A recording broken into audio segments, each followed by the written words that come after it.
Why don't we turn to restaurants for a few moments, Edna? I know there are one or two restaurants here, or at least I've been told there are. Could you tell me about them?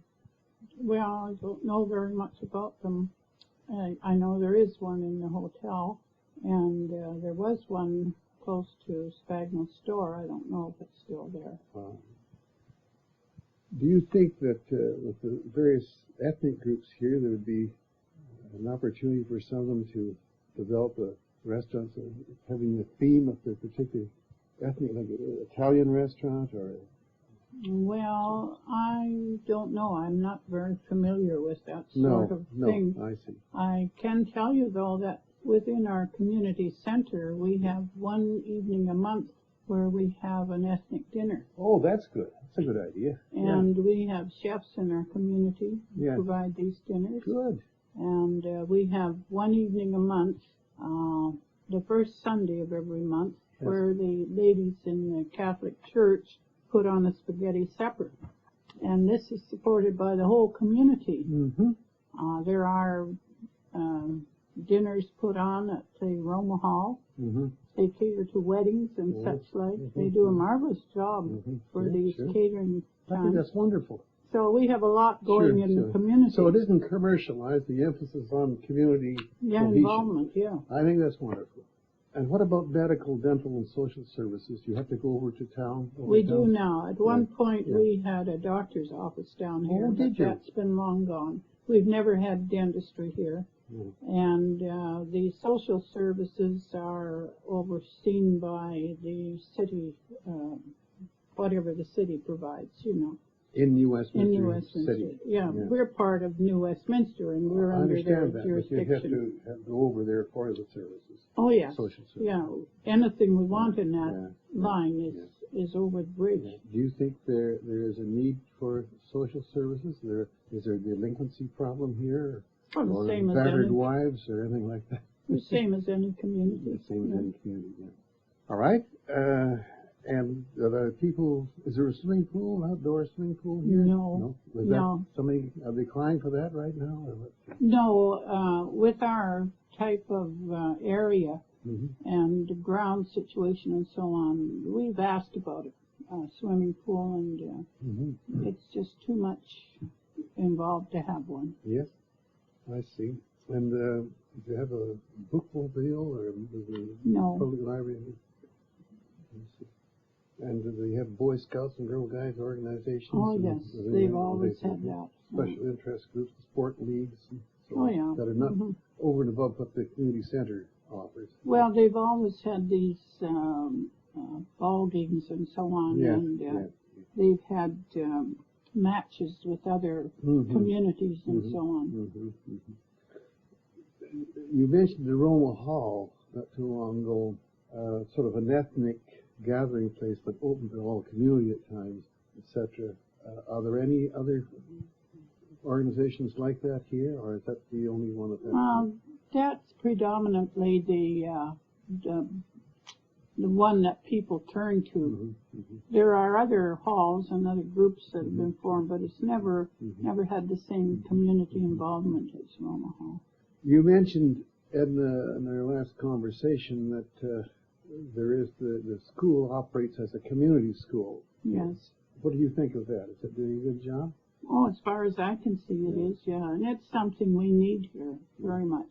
And it's good for young people, especially. It gives them a place to go and have something to do. Yeah. And this is what our seniors are interested in, to see that our young people have something that they can be involved in. Yeah, that's supplementing the work of the community center. Oh, the yes. Community center is something of that nature, too. So, is the community school open late at night or on weekends, that type of thing? I don't know about weekends. No. I'm not. I was involved with the committee that started programs there. But were you? Yeah. Oh, that's good. Yeah. But at this point, I haven't been to any meeting or anything since this season opened. So, what is the difference between a community school and a regular school? Oh, that's a big question. Generally speaking. Generally speaking, it extends the school as a venue for activities beyond school time. I see. And more parent participation in that type of thing? Well, no, but you can have groups in the community school for any age in the community if they have a class on art or special events such as an Easter time when you're learning to do things for Easter. They'll have courses for that. Good. If we want them and we ask for them, they'll get them. Yes. It's just that good. I mentioned to you the last time we were here that I was interested in adult education, and I was just wondering if there were established adult education programs here, and there were offerings, but there wasn't an established program. There's no adult education coordinator here in the... I'm not sure about that, Dick. No. What about a high school? Is there a high school? No, never has been. Do you think there should be one? Is there a need for a high school, do you think? I don't know about that. I can't speak knowledgeably. They are planning to have what they call a middle school. Middle school, oh yes. Yeah. And we will have another elementary school when the Port Royal development is farther advanced. I see. Yeah. Okay. Well, it's changing all right, isn't it? Oh, yes. Community. You know, you mentioned to me the fire hall last time. I drove past it on the way home last day, and they're just going through the process of building it. When do you think it might be open? This fall. This fall. This year, I should say. This year. That's what they said. This fall. Oh, yeah, this year, yeah. Yeah, I saw them working time's gone so fast. I saw this thing. Are they building a plantation here or what? You know, it's a little gray looking, but yet I can see, when I got close to it, I can see the people working there in the front and stuff. One of the advantages of this new fire hall is the fact that they're going to have a room where they will have training classes for the firemen. And when this room is not in use for their work, the people in the community can have the use of the room. Okay. Well, that's very interesting. Very interesting indeed. It's amazing to, in a relatively short period of time, we've seen a transition of the community from strictly rural to the dynamics with the complications of the society. All right. Now, I've often wondered if the people I've spoken to before from Queensborough, not to the same extent to which I've been speaking to you now, of course, which is casually, and if they felt that their needs and their interests as a part of the city of New Westminster were being met by City Hall and Royal Avenue, do you think there's a fight there to further recognize? Our community has been well recognized as an active community that goes to City Council and lets their wishes be known. We've invited the mayor and council members down. I say we as being part of our community because we have a ratepayers association, the oldest ratepayers association in British Columbia. Is that a fact? Oh, yes. When was it established? Oh, you're asking me a question I can't answer right now. I shouldn't have done that. No, it doesn't matter. The fact that it's the oldest in British Columbia, that's good enough. And they were very, very active here and stood up for themselves. Good. Sometimes with good reason, and other times perhaps they just overstepped the bounds. But when they asked the mayor and council down, we have heard that they felt very anxious about coming. So it would be nice if we at some point had a member sitting on city council. That's what we should have had. You'd feel more of a part of New Westminster then, is that correct? If you had somebody representing your interests, almost like a ward system? It would be nice. I say this as we would have somebody on the inside. Yes, I understand. I object to the assumption that I would feel more like part of the city. I am from New Westminster. I'm a city of New Westminster person, you know. And because of the fact I've lived in Queensborough and the association of how people felt about Queensborough, at one point it had me believing what I heard. Mm-hmm. But I have come to the stage in life now where Mm-hmm. I've made my own decisions. Mm-hmm. And I don't accept the fact that I'm not a New Westminster person. No, well, I'm glad to hear that. Yeah. How about the other people that you know? Do you think that's a problem here with the others? They think, oh, we can't. No, the young people here have a distinctly different attitude than the young people did years ago. The young people here stand up and say, yes, I'm for Queensborough. Oh, I see. Yes, and They don't claim to be a part of New Westminster then. No, I'm trying to give you the impression that before we were not recognized as being part of New Westminster because we were Queensborough people.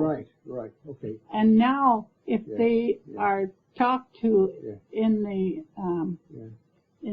the light of, oh, you live in Queensborough.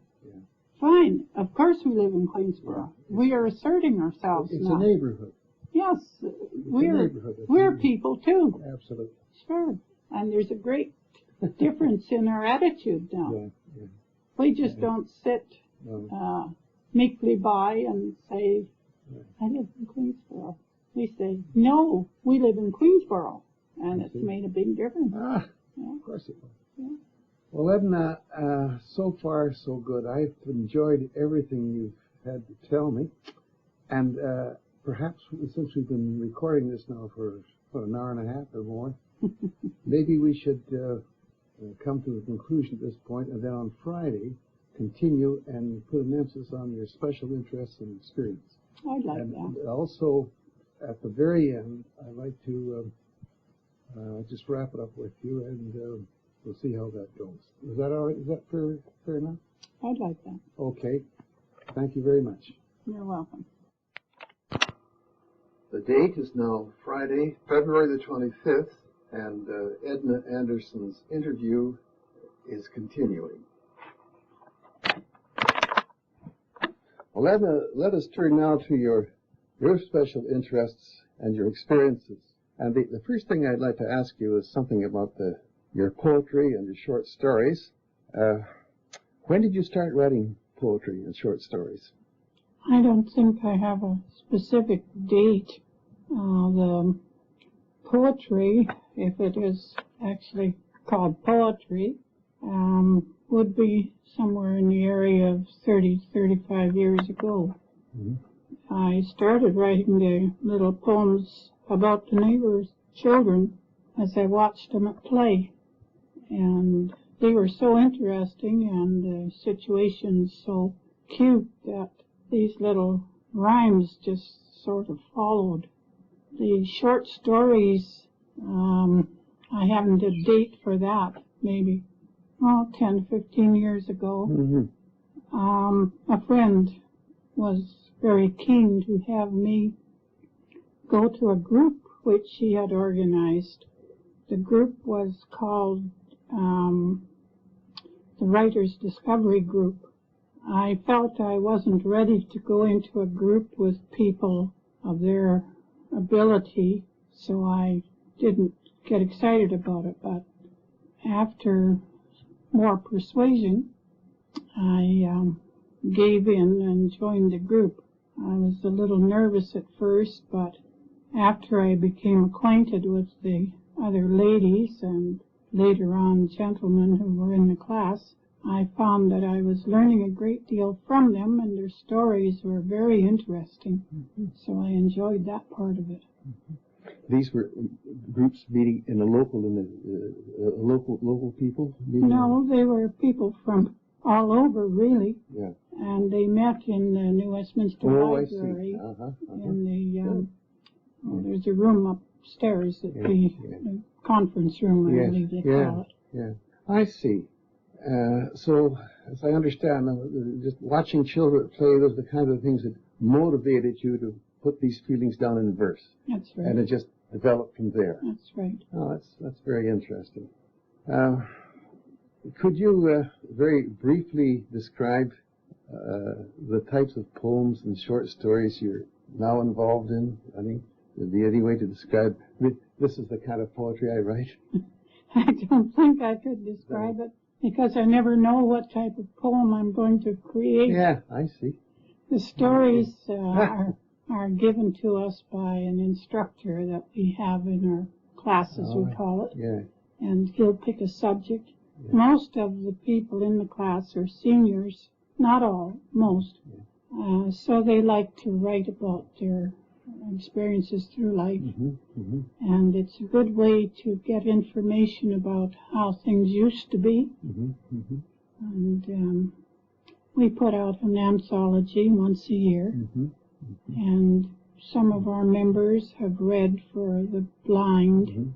And our books were distributed to hospitals and so on. So we actually have a goal when we're writing. Good. Are you attending these meetings regularly now at this point? Yes, yeah. I see. So, yes, that's. You might have mentioned that, but I didn't quite understand. I see. Well, that's good. Now, have any of your poems or short stories been published by a publishing house? Not by an actual publishing house, but by the local newspaper. Oh, yes. Well, you say the local newspaper, referring to the Royal City Record. The Royal City Record, yes.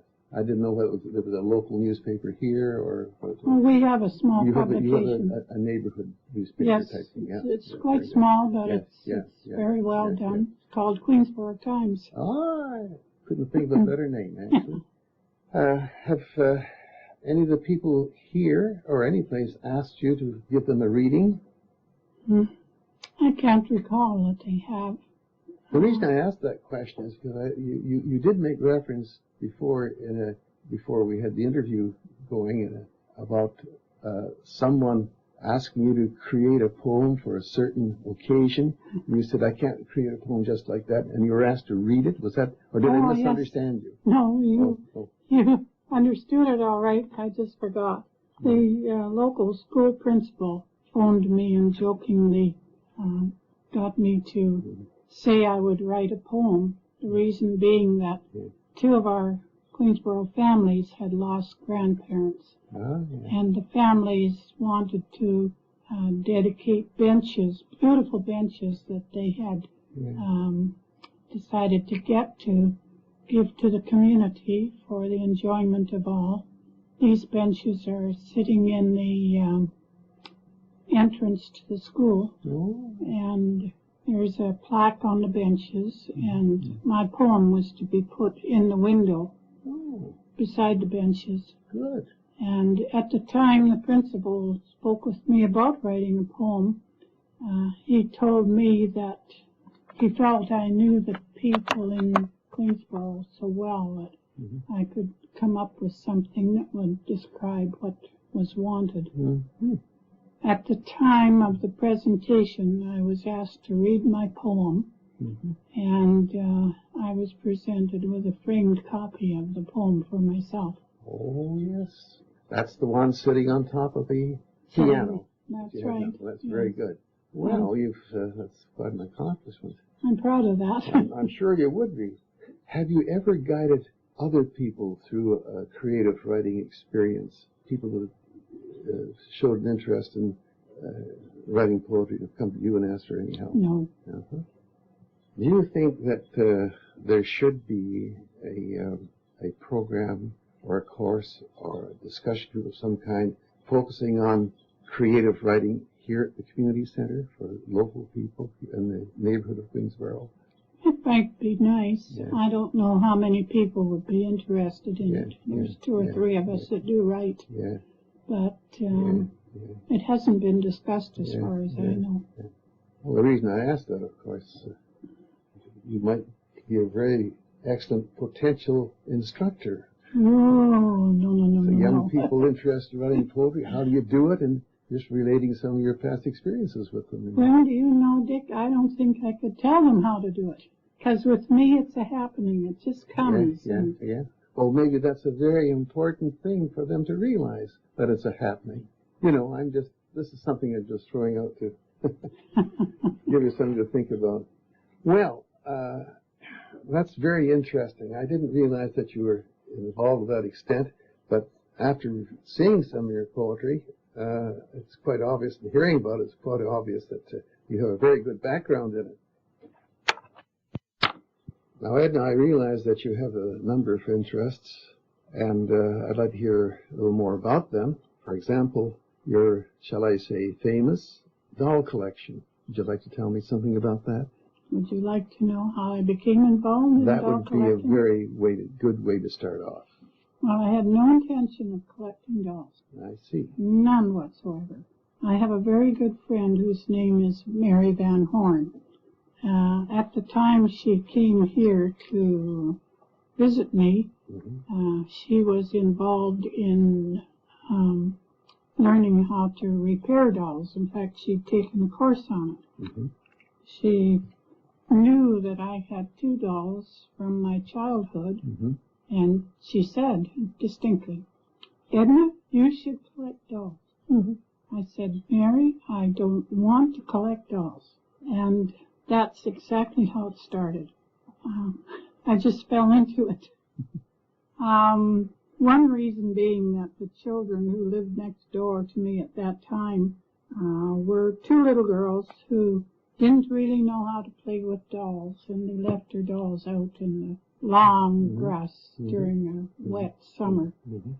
They were to be thrown in the garbage, and I rescued them from the garbage. They were quite a mess, but it was a challenge to restore them. And I now have those dolls, plus 2 more of the same size. They were plastic, and they were 30 inches high, which I dressed as my little friends that were my neighbors. They volunteered to bring their little dresses down, confirmation dress and party dress, and when those 2 were dressed, the other children in the family thought there should be dolls representing them. So the youngest sister brought her dress down. Then I had to find a doll to go with the dress and make the dress fit the doll. And then the brother decided that girls get to do everything and boys don't, and why can't he have a doll dressed like a boy? So he brought down his trousers and shirt and bow tie and so on. Yeah. And those trousers were a darn nuisance to cut down to doll size. However, being that it was such an important occasion, I decided it had to be done. So we got him dressed, and now I have what I call my Deepawali family. You call, I'm sorry? My Deepawali family. Deepawali family? I'll tell you after how to spell that. Oh, all right. But however, you're going to tell me what it is, the Deepawali family. That's the well, composition of your dolls? No, that's the name of the family whose clothing I got to dress. Oh, I beg your pardon. Okay, all right. I'm sorry. So the idea was, as the children said, when we are grown up, we can come and see our clothes on the dolls, and we'll know that you have us all dressed as children, which has come true. From there, I just kept on going. When you start collecting dolls, it's like something infectious. I guess so. You catch it. Just like stamps. Yeah. So once you've got a little more personal, I would say. Once you've got it, well, it's something that you just keep on doing. And I started to find plastic dolls that I could dress. And because of my experiences with ethnic people, I loved ethnic costumes. And I found it quite interesting to sew costumes. And I used to put them in the P&E. When I first started, I got a 3rd prize, and when I got to be able to get a 1st prize, I lost interest in it and didn't dress anymore. Oh, I see. But it's nice to collect dolls of all kinds, and I belong to a doll club, which meets in Vancouver. The name of the club is Doll Treasures of Yesteryear. At the present time, I'm president of the club. Oh, congratulations. And, well, I'm waiting for December, the end of my term. But the ladies in the club are delightful people, and I enjoy being with them. We put on a tea once a year, which is attended very well, and we raise money from the tea, and at the end of the year we support various groups. The main group that we support at the present time is that's just gone and left me. That's okay. Is it a local group? No. It's the group that will give children their wishes. Oh. Make-A-Wish Foundation. Oh, Make-A-Wish Foundation. I see. Mm-hmm. So we have a motto in the club that is dolls of yesterday to help children of today. So the club has a very definite purpose over and above the actual making of dolls. Yes. It's actually, we don't. It's not just an end in itself, but also a means to an end. The end being the fulfillment of this club's objectives. Yes. And while we are together, we are enjoying the experience of sharing each other's dolls. Right. Some of our members have wonderful collections of antique dolls. Oh. And there are modern antiques because some of the dolls that we have today have been made since the end of the Second World War, and they are no longer being made. The companies are now extinct. Mm-hmm. And so we have this interest in learning about the dolls, and some of the dolls are porcelain. They're very old. They date to the 1800s. And it's an experience to learn about these things. Of course it is. It's an educational pursuit in addition to being a craft. Yes. I see. And on top of all that, it is with a purpose. Yes. I would think there are several purposes, actually, apart from, the association with working with other people is very important, too. And the cohesiveness of group interaction, sharing of ideas, and also feelings of accomplishment, This is a great bunch of women for that very reason. Yes. Mutual Benefit Society. Well, yes, I guess so. I don't quite recall. Maybe you mentioned this, but when did you actually start making dolls? What year would that be? No, I think you are confusing something here. You're saying making dolls. In the beginning, well, I didn't make dolls. Interest in dolls. You're interested. My Go interest ahead. in dolls started after, I've always enjoyed dolls. When I was a child, I loved my dolls. Yeah. They were like playmates. Yes, of course. And when I was 12 or thereabout, my mom said, well, you shouldn't be playing with dolls anymore. You're a young lady now, and you should be thinking of more grown-up pursuits. So I couldn't bear to part with my dolls, so I hid them. Good.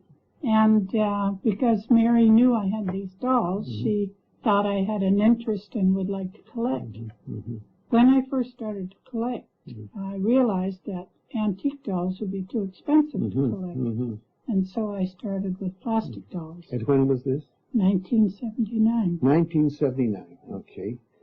Well, and so you stopped making dolls then after you received your first prize at the exhibition? Is that right? The term should be dressing dolls. Oh, I made the clothing. That's what I'm not. Oh, dear. I have never played with a doll in my life. That is not an artificial doll. That's what you say. I'll retract that statement. Well, otherwise, don't quote me on it. If you do, it'll be nice. But the thing is, actually, I just want to know the span that you were involved in this thing. That's all I'm trying to find out. I did. But that's good enough. I did take classes. In making porcelain dolls. I think I'm trying hard to confuse you, Dick. No, I'm just naturally confused half the time. That's the story of my life, actually. So I went to classes to learn how to make porcelain dolls. I see. And it was something I just had to do because unless you have the experience yourself, you always wonder how something was done. And I dressed one or two of the dolls. I think I made 6. Right. And after you've made 6, you begin to wonder what you're going to do with any more dolls. I guess so. You know, because they're not like a collector's doll. No. They're reproductions of collector's dolls. Yes. So I decided I'd made enough. Yes. And so I still have some of those poor little dears without their wardrobes. Ah. So that's for some time later in my life when I can spare the time. Well, I can remember one time at one of our Irving House parties down here, you showed Margaret and me the room filled with dolls. Oh, yes. How many of these dolls would you have now? I have no idea. Oh, jeez. It's really a very amazing sight. So most people say. They go to the door and the most often heard phrase that they utter is, "Oh, my God." But they've just accumulated, and there's something about dolls. They just seem to grow. Yes.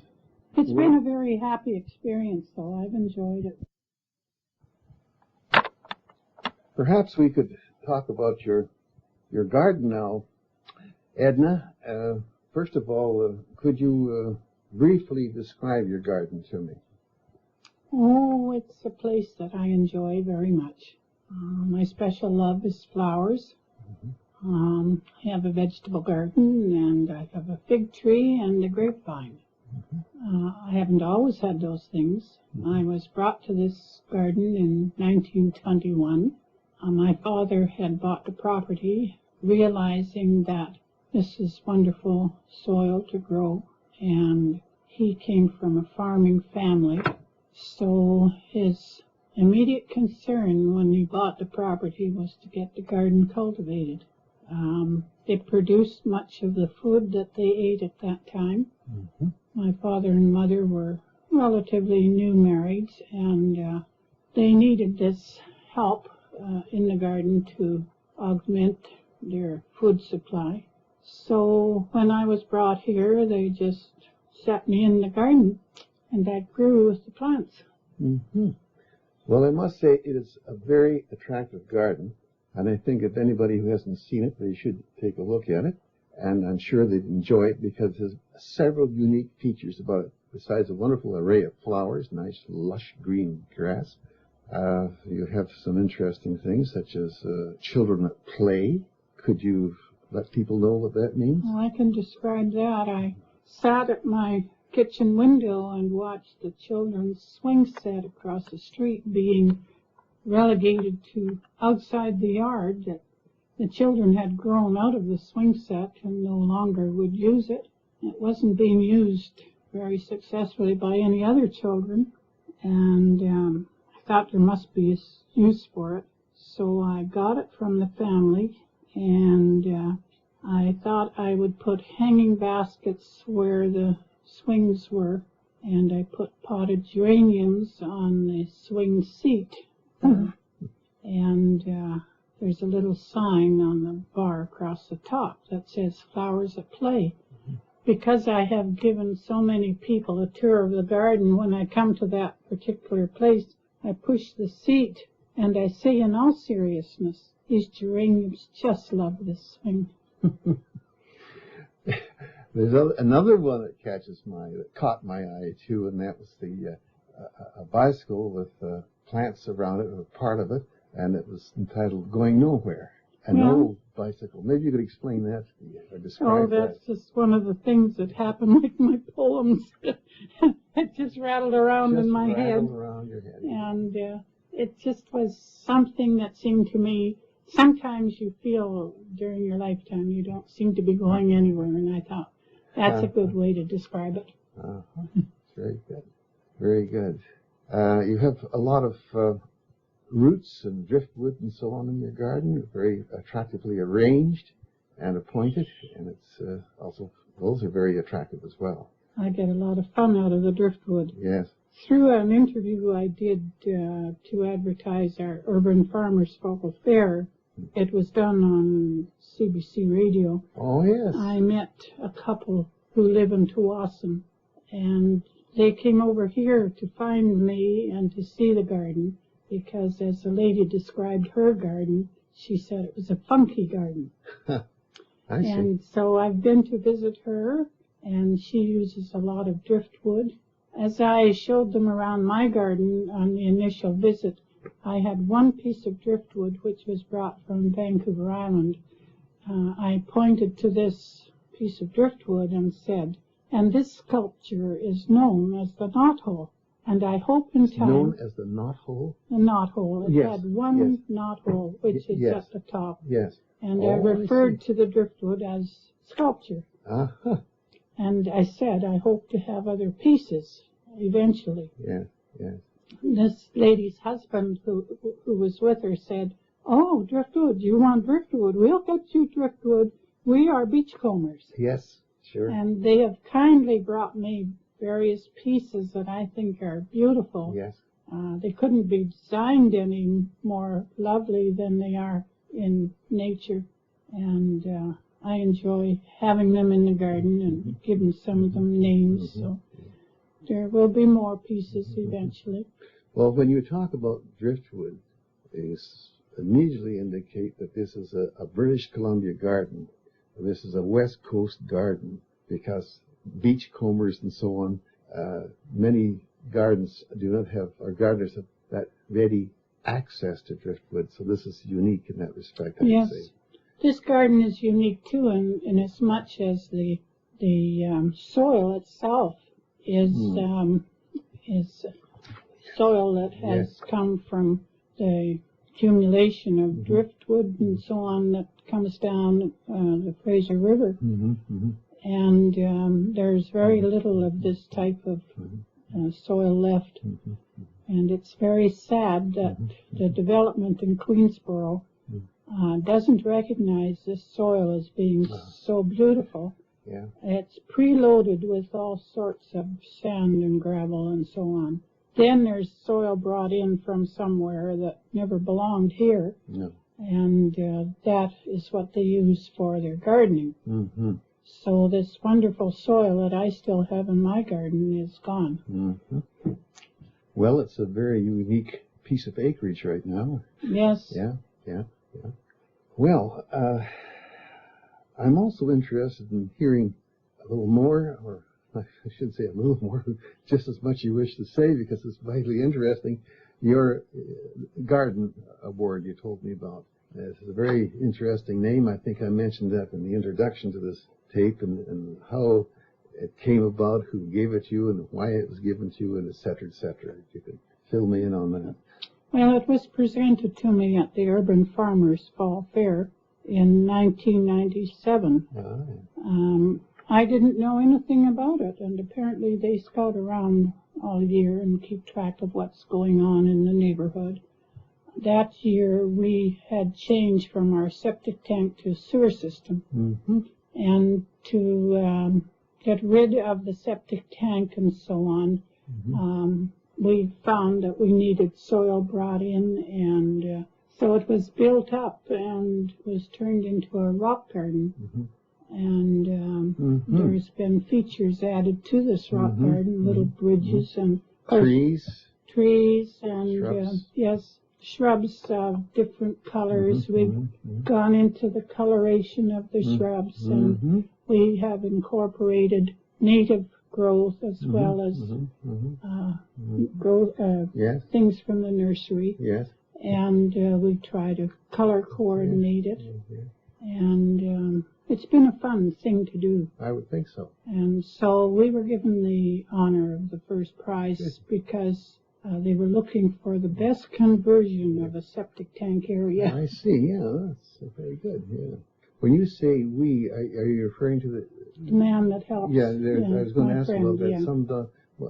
Somebody helps you do all this. Well, this heavy work I can't do. No, you can't do it. No, well, that's very good. I have someone that mows the lawn and does the digging for to plant the dahlia bulbs and digs the garden for the vegetables and so on. And he knows what he's doing, quite obvious. And I think you're very fortunate to have someone who would do this for you. I don't know how I came to be so lucky because many people aspire to do this work, but they don't have the background. No.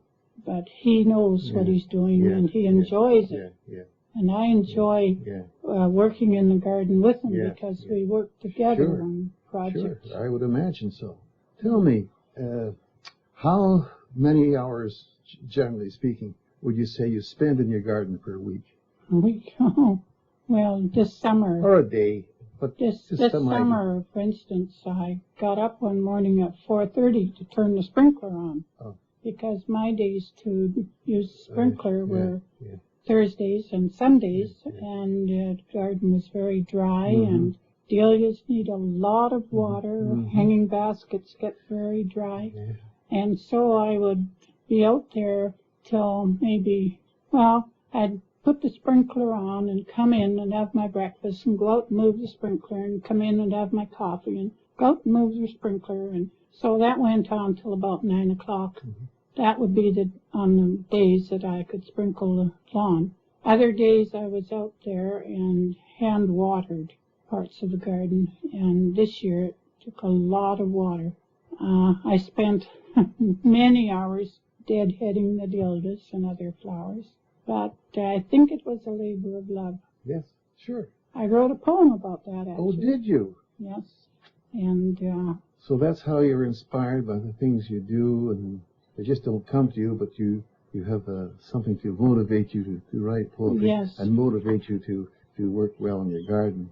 I think this is very interesting, Edna, because it lets me know that not only do you have to have an interest in what you're doing and have a joy of working with flowers and shrubs and grass and so on, but you have to be very dedicated to it because you wouldn't be able to take all the hours it requires. Is that correct? That's true, yes. I gave up other things probably in the summer, but there's no place quite as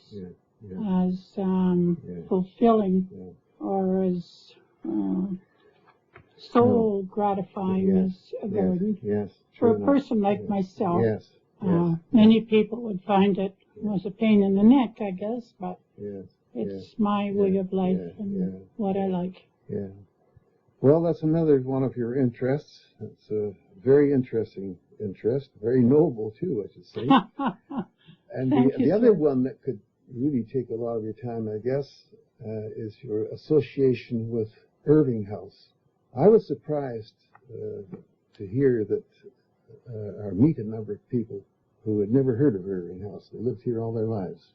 And you are a volunteer at Irving House, along with myself, which is how I met you at Irving House. Right. And I know from my own perspective, it's a very enjoyable work, challenging at times, but also very informative and joy. Now, I wonder if you could tell the people at the other end of that microphone just what Irving House is all about, very briefly. I'm not going to ask you to... What it's all about for me, or... Well, first of all, why are you interested? Why should people be interested in Irving House? What is Irving House? Well, Irving House is technically, I guess you might say, a historic center. The house itself has been, I forget the word here all the time, but the house has been restored. That's the word I want. And it shows the workmanship of people in the 1800s. It was built by some of the men from the Royal Engineers. Their work was just so well done, and everything has lasted from the time of its building and the occupation in 1865 until the present day. And people come to the house to get ideas for what they're building today, and I think that stands well for how the house has survived. Yes. It is. It's referred to as a Gothic, post-Gothic architecture. That's right, California Gothic. And I had a man come in one day when I was guiding there who was attracted to the house by the barge boards at at the sides of the roof. On the outside, yeah. And he had no idea that he was coming to our historic center. No. He was just attracted by the design of the boards and the finials. So when he found that it was a historic center, he came in and he was thrilled with the house. Yeah. I've had many people go through the house and they just enjoy it so much. People from all over the world and people from around the corner who've never been in before. So you spend time there as a guide, taking people around from room to room and showing them. Right. And I imagine the people are interested too in really learning that some of the furniture there is the original furniture, such as the old horsehair settee in the yes, that is a parlor, small parlor. Great attraction. Oh yeah. For people because they can't quite realize that that is actually the Irving's family furniture. Yeah. And it gives it a very homey sort of feeling, especially when you're talking about it. They're quite impressed. Although other people have come in and expected the house to be fully furnished with the Irving's family furniture, but there aren't too many people like that. Yes.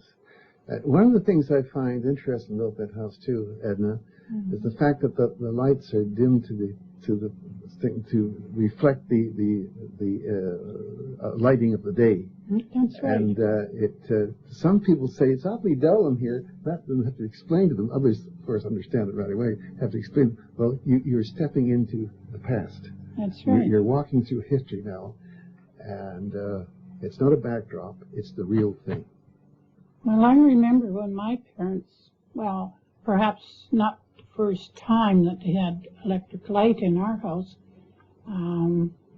they bought the house and there was no electricity in it. No. Just coal oil lamps. Yes, sure. One of which I still have. But I remember when I was young that the lights, although they were supposed to be a bright type of bulb, didn't give much light in the room. There were a lot of shadows around the perimeter. Yes. Oh, yeah. And you tended to use lights more where you were going to work or sit under wherever the light was to get the benefit of the light. And are people surprised to learn that Captain Irving was a riverboat captain during the depression, during the gold rush? Well, I wouldn't say they were surprised, but they don't seem to realize that he was a far-sighted man and had the common sense to realize that he had the road in here that people traveled. And once you explain to them that that was the highway, without benefit of railway or roads or anything else, then they begin to think about it.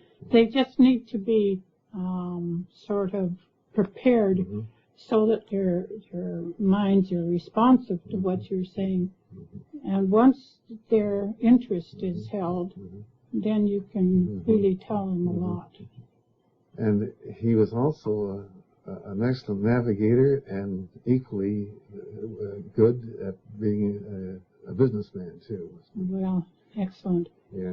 What impresses me is the fact that he started out in life at the age of 15 and learned all these things from that age. Yes. I guess he had some sort of idea of what he wanted to do with his life because he leaned towards the sea, and that didn't please his sisters and family.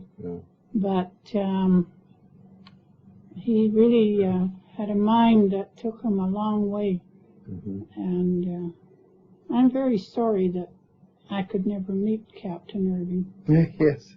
I would have really loved to have met him. Yes. I was just born a little too something or other.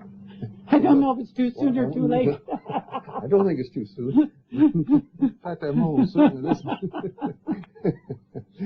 Well, the thing, too, that amazes me, it's always crossed my mind with that remarkable place and the man and so on, is that here was a guy who was at sea when he was 15 or whatever it was, and he was able, in spite of the fact that he was probably isolated in the high seas with a bunch of cutthroats and ex-convicts and drunks and so on. I say that with all due respect, because sailors were, many of them were shanghaied in those days, and he was, in spite of all that, he was able to rise above it, and he didn't become one of them. He was able to carve out a profession, and that's a tremendous challenge, you know, tremendous challenge.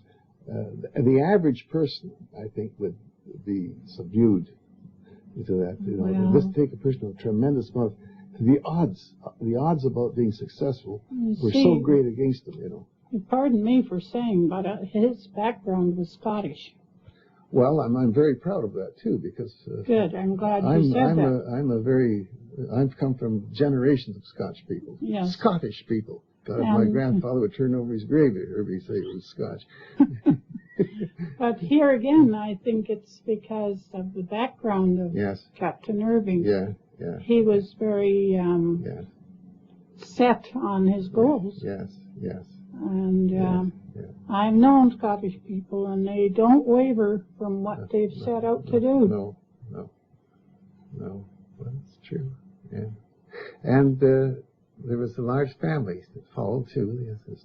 His own family, then his daughter's family, and his son John, who followed him, was almost the opposite as far as personality is concerned, but also a very dynamic person. Yes, he would have been quite a character to have met. Yeah. But I think he started out with the best of intentions, but he didn't quite have his father's backbone. No.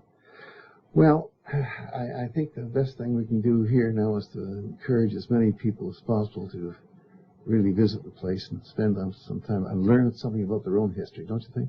Well, I'm, of course, dedicated to doing that. I know you are.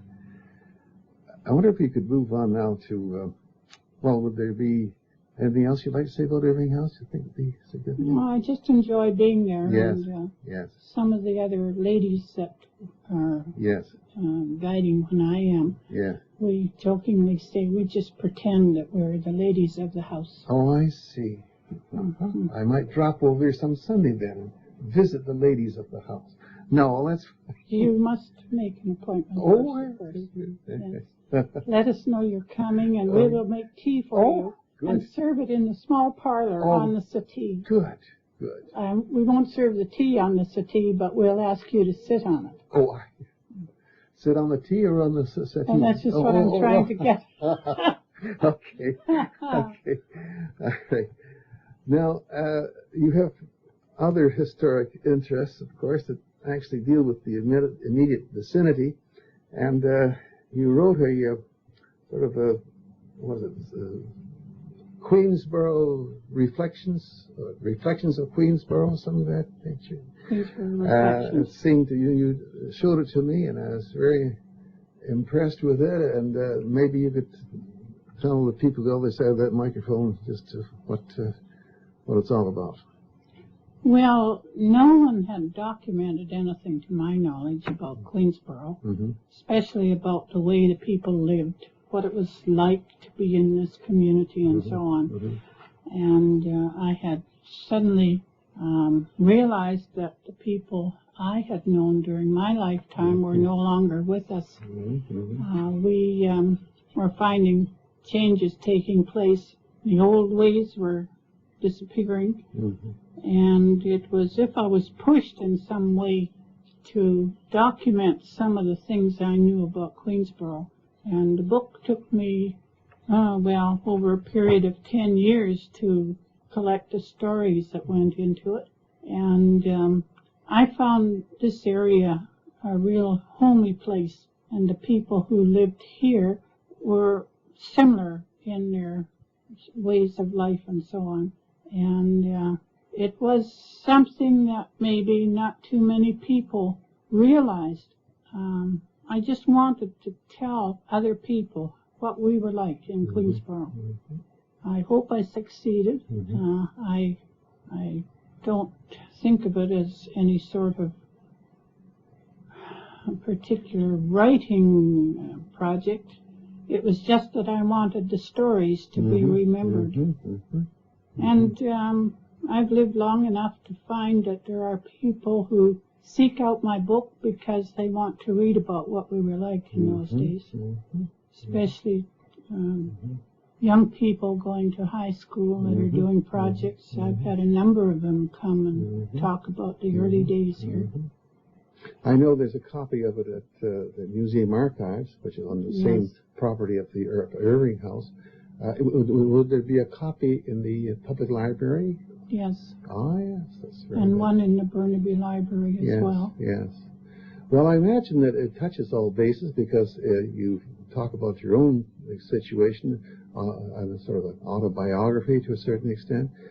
And it's many anecdotes, anecdotal records of various incidents around and in the neighborhood of Queensborough. And if I remember correctly, there are submissions by other people, so it involved other people including making submissions, such as Edna and so on. I wanted other people's ideas as well as my own, and the people that wrote stories to augment the book were people that I knew that had a real interest in the area. Well, it's very, very interesting. I'd like to congratulate you for accomplishing that. It's no easy task. I think you told me it was 10 years? Yes. Off and on? Off and on. And I didn't have any particular reason for doing it. I just felt that I had to do it. And one then, of your creative instincts, I guess, such as could have been poetry and short stories. But there was the opportunity with an event, I've forgotten which one it was, where we could sell the book, and the proceeds from the book went to the community, to the center and their project. I see. Oh, yes. Oh, it went to the community center, did you say? Yes. Yes, I see it. That's good. That's good. And the same with my book of poems. They sold them this year. Yes. To the proceeds go towards the projects that are being worked on in our community center. Yes. I think that's all the more reason why they should have a creative writing club or something at the community center here, because many people are. Lots of people said, "Oh, I'm going to write a book," but they've never done it. I know. Next week I'm going to write it, type of thing. I know. Or maybe this weekend. Yeah, I know. Good luck. I know. It's no easy task. No easy task. Well, Edna, it's very interesting. I'm learning more from you every day. It's very informative, actually. And the thing, of course, that's was a very meaningful experience in your life was the Citizen of the Year award. And that was quite overwhelming. Yes. I hadn't any idea that would happen. Yeah. The Chamber of Commerce supplied you with it. Yeah. Well, go ahead. Tell me about it. What can I say? I was phoned one morning by a person who worked for the Chamber to say I had been nominated and would I accept a nomination. I was in a hurry and almost missed a phone call, and I thought that it was someone that was trying to sell something, or the seniors had been warned about phone scams, and so I interrupted this poor lady and I said, "Excuse me, just what is this call about?" And when she told me, I just couldn't believe it. And the day that we went to the luncheon where the award was presented, I felt secure in the knowledge that I'd been nominated, and that was as far as it would go. Yeah. And there were 3 other people nominated as well, and I realized that they were worthy of the honor. But when my name was pulled out of the envelope, when I stood up, my legs weren't supporting me. It was very overwhelming, and I was not really prepared for it at all. No. And in our community, when there's any news, everybody knows about it. And they had planned my nomination, and the password was "Don't tell Edna." and nobody told me. Mm-hmm.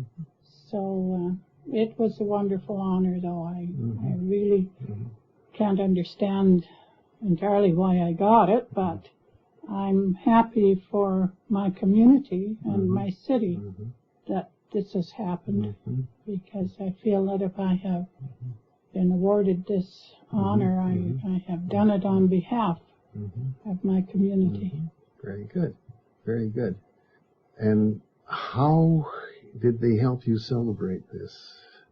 Oh, there have been quite a few celebrations. I went to the center one day for a meeting, and our director said, "Did you see the invitation?" And I said, "What invitation?" And here was this invitation set up on the front of the office, and it was to invite everyone to a tea in my honor. And that happened in February, and I was quite flustered about that. That's something else I didn't know about. And I went to the tea that day. Where was the tea located? Held in the community center. The community center, okay. And I felt I should get something new to wear, and I'd gone to town and looked around, and of course it was the end of winter, and it wasn't the beginning of spring, and things were hard to find. But I did find a nice suit, and they told me I looked very nice, which I was glad to hear. And they had a beautiful table set, and they had tables throughout the room and tablecloths on them, and people began to arrive, and bouquets of flowers and gifts and hugs and kisses, and I was so flustered by the end of the day. Oh, what a day.